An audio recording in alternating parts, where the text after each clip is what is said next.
welcome to Financial Insider Weekly. I'm your host, Michael Gray, CPA. My guest today is Hillary Martin. Hillary is a financial planner with the Family Wealth Consulting Group, which is a fee-only financial planning firm located in San Jose, California.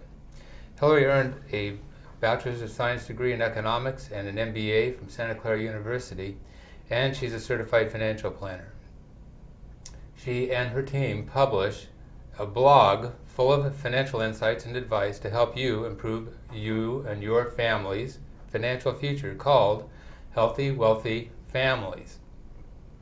And the blog is located at healthywealthyfamilies.net.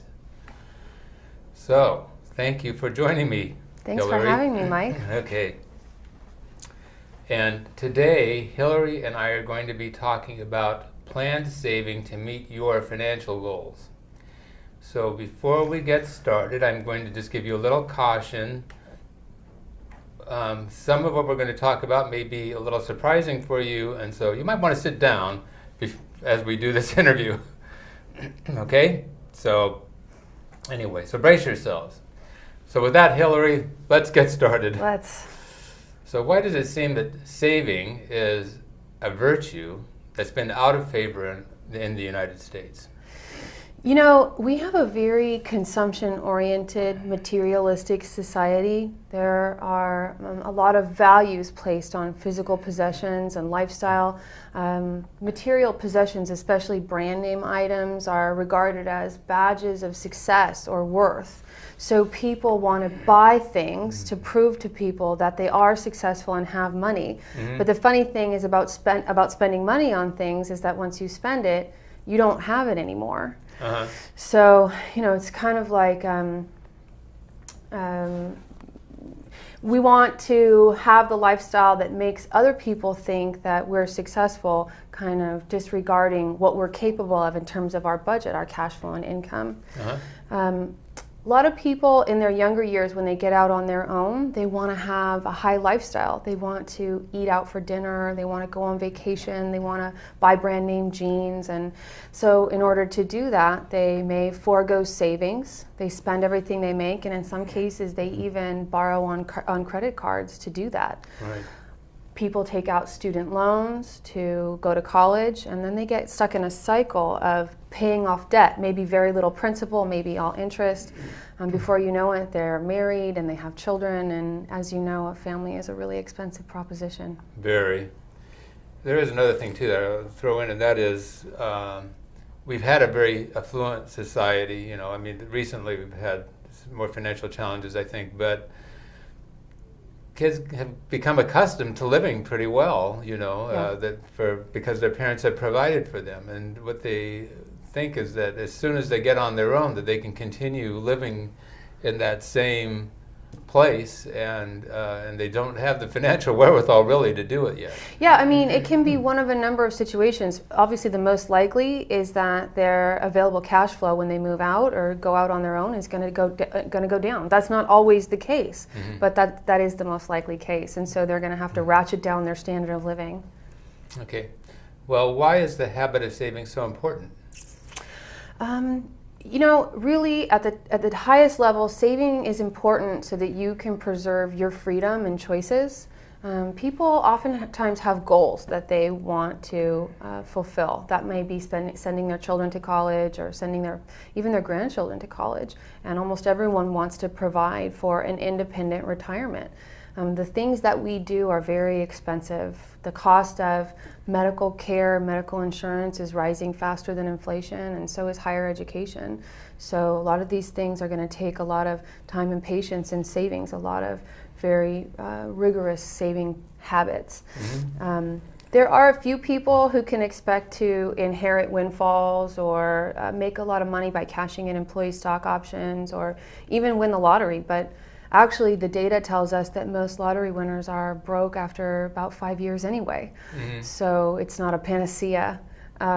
Also, pensions are almost dead. Employers contribute very little to employee retirements anymore. Right. The American retirement savings vehicle really is the 401k or the Roth IRA, and that's all voluntary contribution.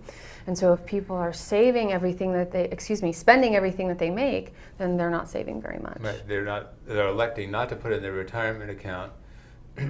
At one time, we had what we call defined benefit retirement plans. So if you most people know that as the pension. Right. Yeah. And so what that meant was that there was the other thing is that people would work for the same employer, maybe for their whole career. Yes.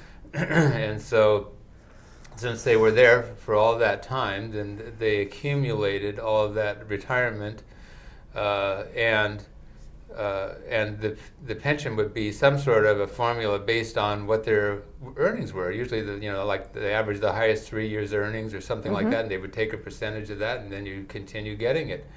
And so that was a very nice program. Unfortunately, corporate America couldn't afford it, Yeah. And so they abandoned those plans and they moved to the 401k. And as you said, on the 401k, then the employee is saying, well, I'm going to put X percent of my salary into this 401k plan, and then I'm going to invest it. Some have done better with it than others. But some have said, I'm not going to put anything in the 401k because I need every nickel I can get my hand on to pay my bills. So anyway, it is very tough. All right, well, people know that saving is important. So why is it that some people just don't do it? You know, it's true. We seem to be broken up into two camps. There are folks who save, seems like they save from their very first day of working, and then there are folks who just over the years just don't seem to save anything. And once those patterns are defined, it seems they rarely change, or maybe it takes a dramatic interruption to change them. And you see that kind of behavior over all aspects of human life. People tend to play ostrich when it comes to behavior patterns that don't work. They just don't think about it. They pretend that there aren't consequences to that kind of destructive behavior. But actually, the science of behavioral finance tells us that these behavior patterns are very deeply ingrained. So telling someone who hasn't saved for years, well, you should save, and even telling them why they should save, sometimes it doesn't seem like it makes a difference. And for what those folks need to do is kind of recognize their patterns, recognize this is how I've been, and rather than have it mean something about who they are as a person, that rather than be ashamed, they should just say, okay, that's how I've been, and I recognize that's my natural behavior pattern. Now I need to interrupt that. I need to put structures in place to circumvent that pattern. Some of those structures could be automatic savings. Automatic savings into a 401k is probably the best kind. Also, you can set up agreements with a friend or a family member so that you have to talk with them before you take a withdrawal from a short-term savings account. But then, of course, if you have someone supporting you in that way, you would want to make sure that that person is a natural saver also. Got to choose right. Right.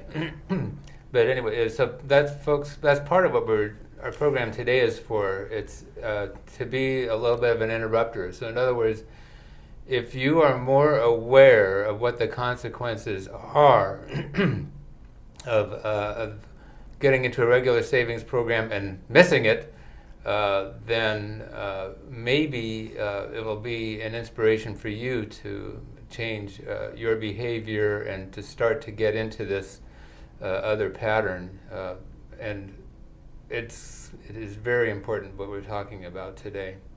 All right, well, how long should one plan for we're going to focus on retirement now. Okay. How long should one plan for providing for retirement? Yeah, it's a good question. This is another area where some people kind of act like ostriches. The fact of the matter is that our life expectancies continue to increase. The data says for a couple who retires at age 65, they need to plan to provide income for at least 30 years. Now, whether they both live that long, I don't know, but it's possible that one or both of them could live longer than age 95. And people are really surprised to hear that number. 30 years is a long time to provide income off of a retirement portfolio. Yeah, so it's like you've lived only 2/3 of your life, and That's now right. you got 1/3 in front of you Right. that you have to provide for somehow. And you really can't bank on that you will only be spending 2/3 of the income you're accustomed to spending. That's not my experience. Typically, people want to maintain the same lifestyle, and healthcare expenditures go up. Yeah, it's really tough.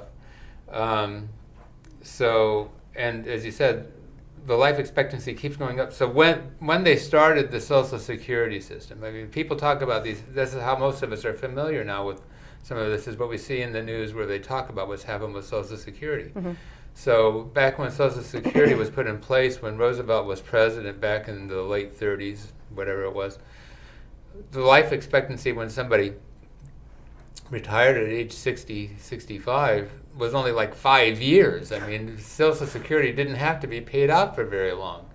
Now, people are living so much longer, and so that's when we have to provide for these payments for such a longer period of time. It requires a lot more principal in order to fund that. Mm-hmm. And really what we're calling it now is transfer payments. So in other words, as it's being paid in, it's just going out, you know, right. and then some. Right.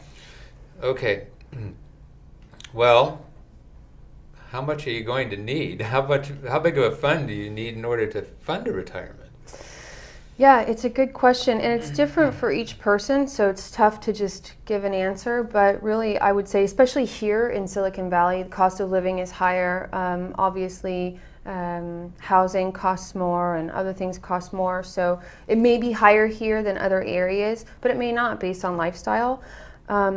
I think most people need to target saving about $1 million minimum to provide for themselves in retirement, because what you want to do is to be able to spend just the earnings of your portfolio and not dip into principal, so you can expect that income to continue to go on every year. Mm-hmm. $1 million a year produces between $30,000 and $50,000 a year. Did I say $1 million a year? $1 million in your portfolio produces $30,000 to $50,000 a year in income reliably, depending on how you have it invested and how you're managing that piece.